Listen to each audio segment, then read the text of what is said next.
our entire group here without Morgan and John. So we're a group of 5 with David, Jill, Jack.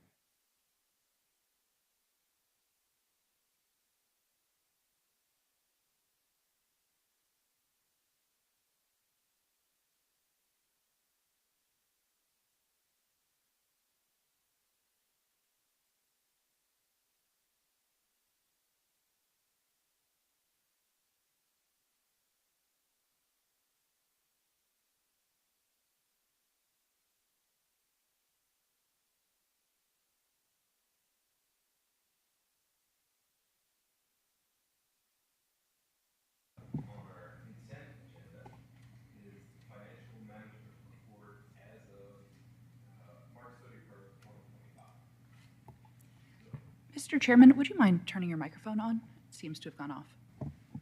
There, it's back. So first up is the financial management report as of March 31st, 2025. Did anybody have any thoughts or comments or anything you wanted to hit on, Charlie?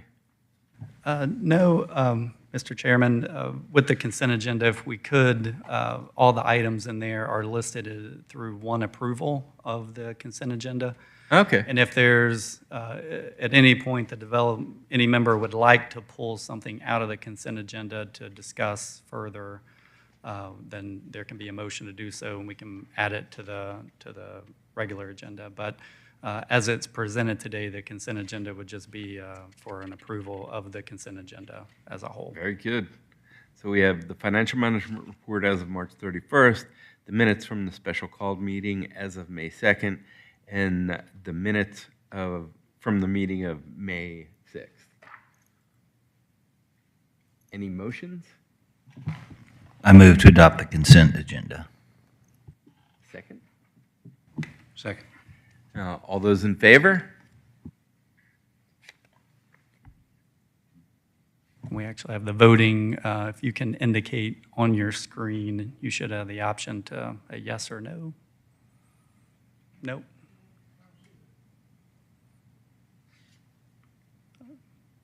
Oh, it's on this little screen. Oh, there it is. Gotta look it up. It's in the middle. There you go.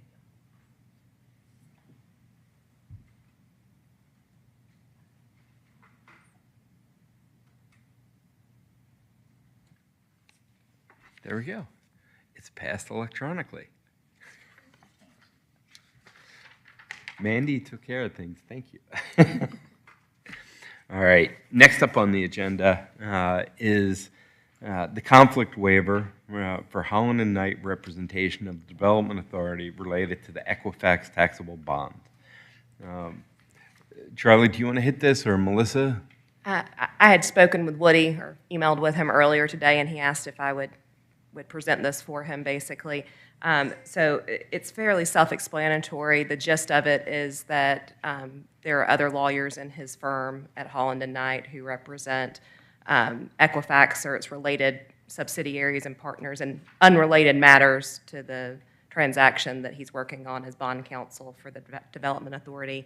But our rules of professional conduct as attorneys require us to give the client the opportunity and informed consent that this conflict exists, but it's a waivable conflict. There's no actual adverse interests in the matters that they're working on, and they would be required to let us know if, in fact, it became adverse. So we'd be asking that the authority approve and authorize the chairman to sign the conflict waiver this evening. Sounds good. Any thoughts, questions, comments? How about a motion? Move that we give you the authorization requested. Second. So it's to approve the conflict waiver, the execution of the conflict waiver. So those in favor?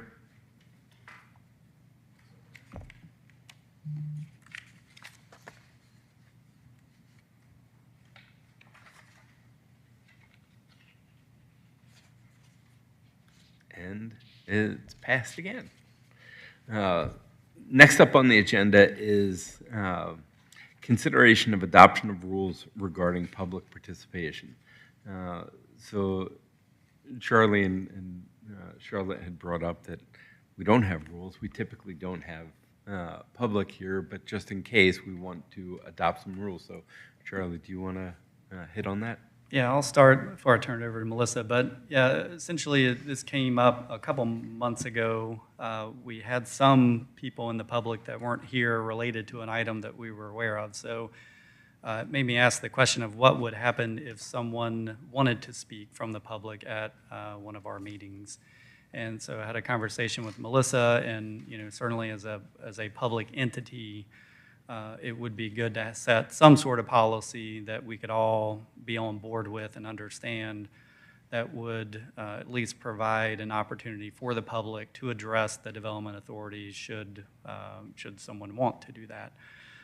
So working with Melissa, we came up with this, the policy that was included in the agenda packet regarding public participation that would essentially add a public comment agenda item at the beginning of the meeting and then set out some provisions of what that formal process that would look like. And the main or one of the item or areas to kind of address would be that, in terms of public comment, it's not necessarily for a two-way exchange from the public to the development authority, but it's really an opportunity for if there was a citizen or someone else from the public that just wanted to share their thoughts and opinion to the development authority regarding its work or potential work, that we would have some sort of mechanism built into the agenda each meeting to allow for that. So at this time, I'll pass it over to Melissa, and just in case you have anything else.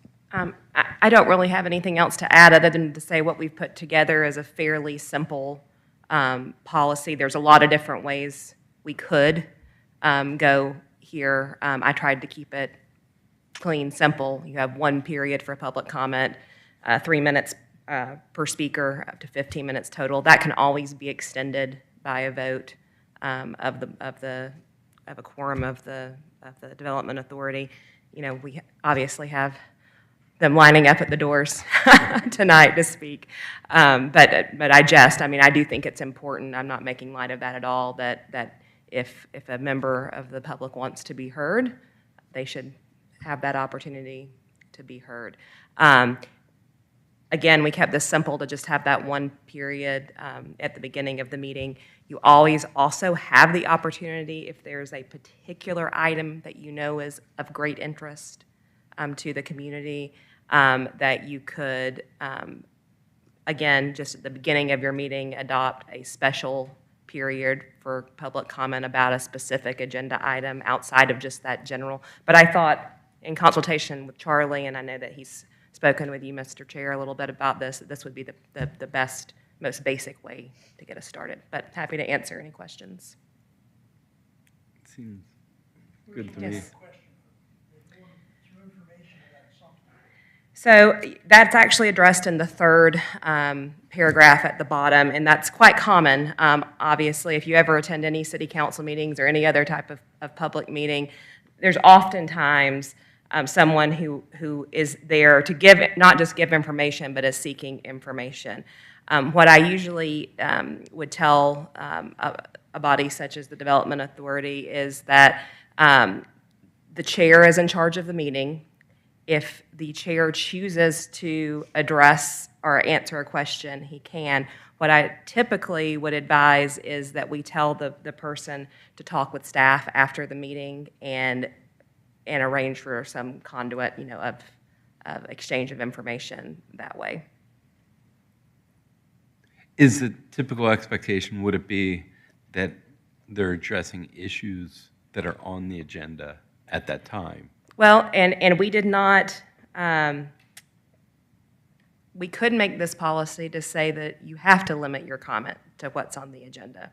That is not how this is currently written. Oh, It is written just, because it can go either way. That you could adopt a policy that says we're only accepting public comment on what's on the agenda. The way that this is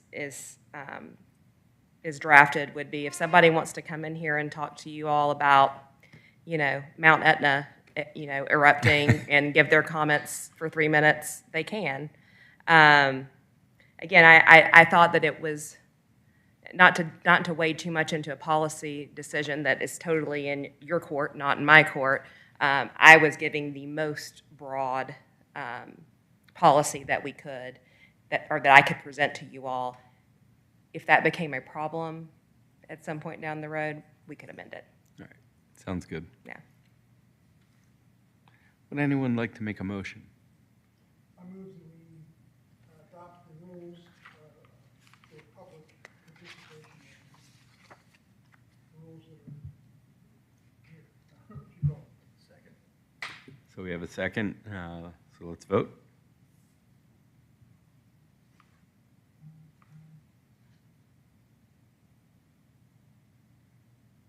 All right, so that takes care of our new business. Next up on the agenda is a discussion of a bus tour. And David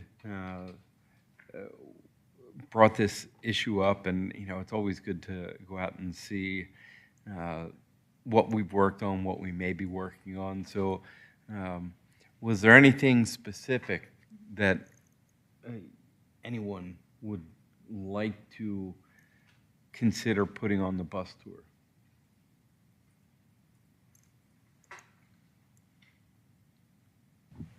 Mr. Chairman, I think it'd be good to see, just highlight a few of the bigger projects that we've looked at. North Point Mall, for example. Love to see, get an update, kind of see what that's looking like. There's a couple others, that are higher level we could look at. Nothing specific outside of that, but I'll let the staff maybe come up with the right, agenda for that tour unless people have other specifics. So. In the past, we've done tours, Melissa, and I think because it's the city bus, it's been open to have it be a meeting. So it is would be considered a meeting. I was actually here the last time. I didn't go on the tour, but I remember when you guys did take the last tour, and Charlotte and I were just really briefly talking about it earlier. Basically, it just has to be noticed on the agenda as a regular meeting. Again, because it is an open meeting, and under the Georgia Open Meetings Act, the public is able to attend. If someone shows up here and wants to join from the public on the bus, they're able to do so.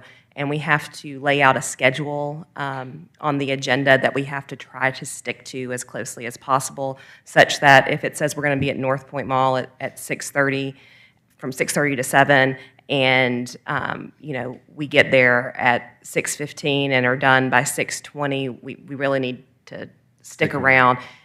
In the unlikely event that someone shows up and wants to say, where's the development authority? They must be having secret talks. This is just a ruse to fool the public, which obviously is not what is happening here.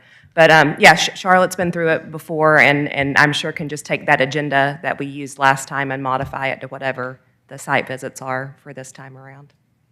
So, but it would be nice to have some thoughts if there was anything specific besides North Point Mall, which should, until something is done, should always be on our agenda, on our tour to see what's happening. But any other thoughts?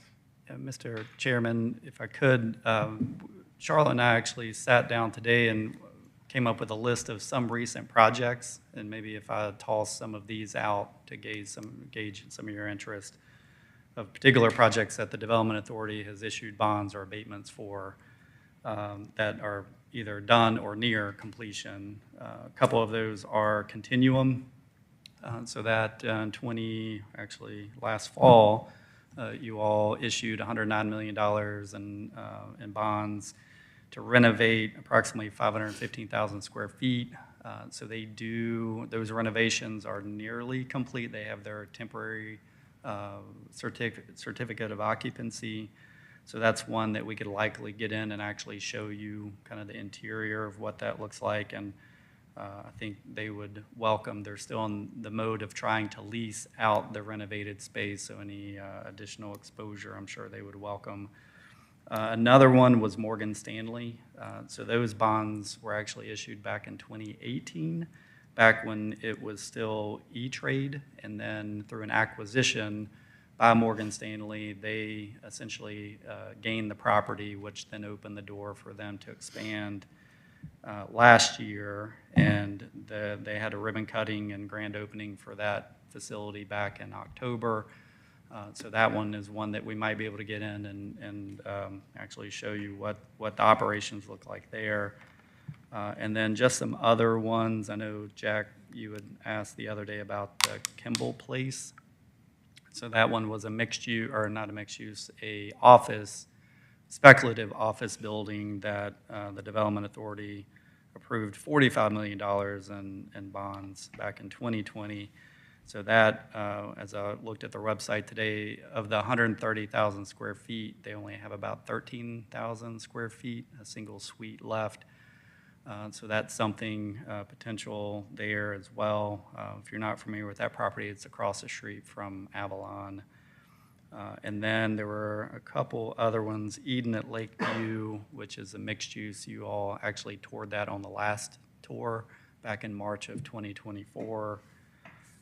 And those are the ones that we came up that, you know, had occurred in recent years that that you all may not be aware of, you know, even the status of where they are now. Is there, so again, nothing with Bailey Johnson? That one is still currently on hold. We have not received an update recently, but it's on our list due for follow-up. But that's the one where we know that there had been a few developers in conversations with community development that have reached out to inquire about potentially purchasing that site and trying to figure out what type of project they could do there. As we've talked to Woody and Allison from Bond Council, you know, essentially if a developer ended up buying it and tried to change the project from what this body approved through the bond resolution, then, you know, then we would have to go back and the abatement would not still be in effect. So, but no new dirt or anything has been moved on that property, no. I would love, you know, if on Kimball Place, and even, you know, like, if it's possible, like the Colonial Pipeline people, just to, you know, hear from them for 5 minutes how, you know, it's impacted what they've done, you know, how the, you know, the tax abatement is impacting them, how, you know, at Kimball Place, how the tax abatement played into lease up. You know, I mean, like, instead of just seeing a completed property, just hearing from them on our approval's impact, if we could.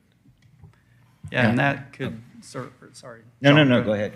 Yeah, and that could take you know, a variety of forms. So that could be where we do a tour, or we could also look at, you know, asking some of these, some of the entities that have received an abatement to invite them back before the Development Authority to provide a presentation and kind of an update as well. So it could be in a tour format, or we could start to try to sprinkle in some of these updates and reach out to those entities to invite them to come in. Yeah, I know we always, you know, talk about ways that we can help promote growth. And so I think for me, I would almost rather, as much as it's fun to see things that are new, see areas that we would really want to focus on. So like, you know, there was the study done on the Windward Corridor.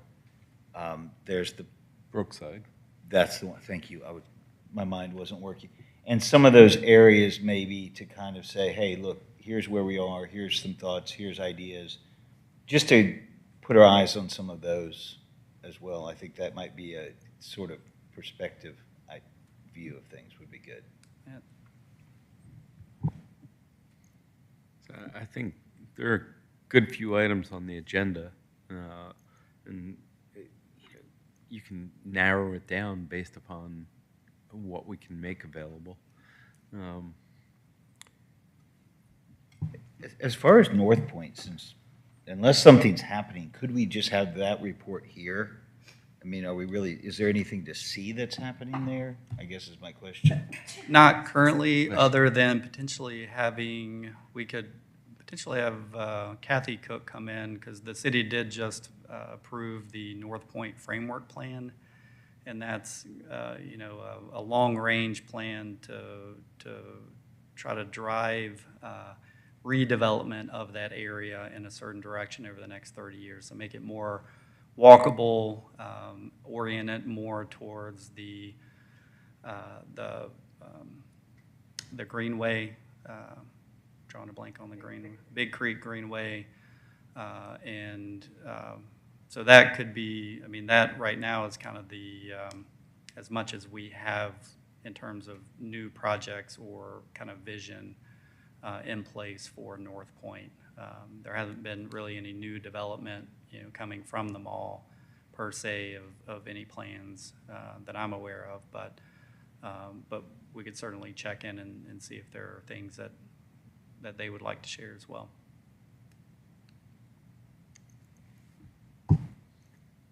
Sounds good. All right, well, we will take that feedback back as staff, and then over the next month or two, we will come back to the Development Authority and kind of come up with a plan, and I'll work with you, Jack, as well, as we kind of fine-tune what the tour is and what we can feasibly fit into a couple hours one evening. But I appreciate all the feedback, and it's very helpful for us to kind of get your perspective of what would make it a successful tour for you all. All right, with that, I guess we're ready for a partner update from the City of Alpharetta Economic Development. I'm back up again. Just a quick update today. So I was just sharing with Dan that, the last meeting shared that I was about to go on a marketing trip to Select USA, which was in Washington, D.C. That was a partnership with the state of Georgia. They really did a great job, the state did, with their pavilion. The location that we were able to get as a state was right at the entrance of the exhibit hall. So there wasn't a single person that walked in that didn't see Georgia front and center.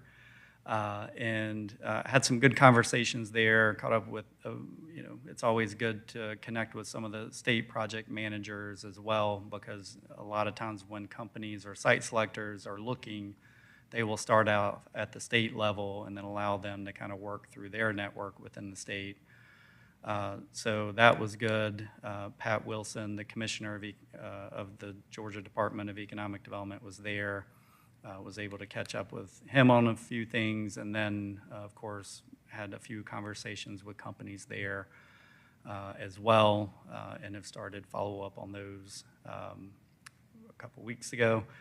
But it seemed to be a really good trip, and look forward to hopefully having more to share out of that in the coming months. But the next trip, kind of a phase now of one trip a month. So in June, in 2 weeks, I'll be going up to Bio International, which is essentially a major life science biotech conference that's put on annually. This year it is up in Boston. And the goal is to just kind of walk the exhibit hall. It's educational, as we kind of look at trying to attract life science companies to Alpharetta. It's always helpful to be in rooms where I, as an economic developer, can learn about that sector and that industry and some of the lingo and terminology, so that I'm better equipped to be able to sell Alpharetta and identify what our assets are. So it's always good from an educational standpoint, but it's also great for the networking and hopes of networking with companies who may be interested or happen to be looking for other locations. The state's not having an exhibit this year. They have in the past. So it'll primarily just be walking the floor and going from booth to booth. But the Metro Atlanta Chamber is hosting a reception one of the evenings of the conference, and has been doing outreach to invite companies who would be there. So we're one of the partners that helped to sponsor that event, so we'll have access and go to that as well. But looking forward to going to that in 2 weeks and learning some more about that and developing some more relationships as well. And outside of that, I'm going to turn it over to Charlotte for some updates related to some things that she's been working on for the department. Yeah, two brief updates, both related to some partnerships with the Alpharetta Business Association. We have sponsored their upcoming, or ongoing rather, Lunch and Learn series to help as an educational opportunity for small businesses. So that small sponsorship allowed for them to pay per diems for their speakers and kind of get this off the ground. But it has been all topics that have been chosen by their membership, mostly small businesses and entrepreneurs that are interested in hearing about different things. And then additionally, the Alpharetta Business Association this morning presented the Alpha Loop Foundation with a check for specifically $13,712 for 5 wayfinding signs that will go into the downtown city center area. And this is, we've heard a number of times that people are, they enjoy the Alpha Loop, but they don't know where it starts, they don't know how to get on it, and they just kind of hear about it. So there would be a couple of signs, including one in the parking deck and a couple of other options that are being finalized right now that would point to this start of phase 1 that goes back behind City Hall. So that is an exciting way that we appreciate them giving back. And as our 2 Alpha Loop representatives are not here this evening, I wanted to make sure that I shared that with you all.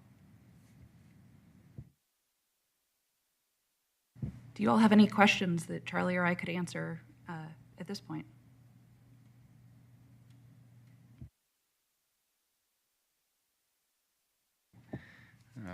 With that, we've covered the items on the agenda. Is there anything else that anybody wanted to bring up? Well, with that, we are adjourned. Thank you very much for being here tonight, and we'll see you next month.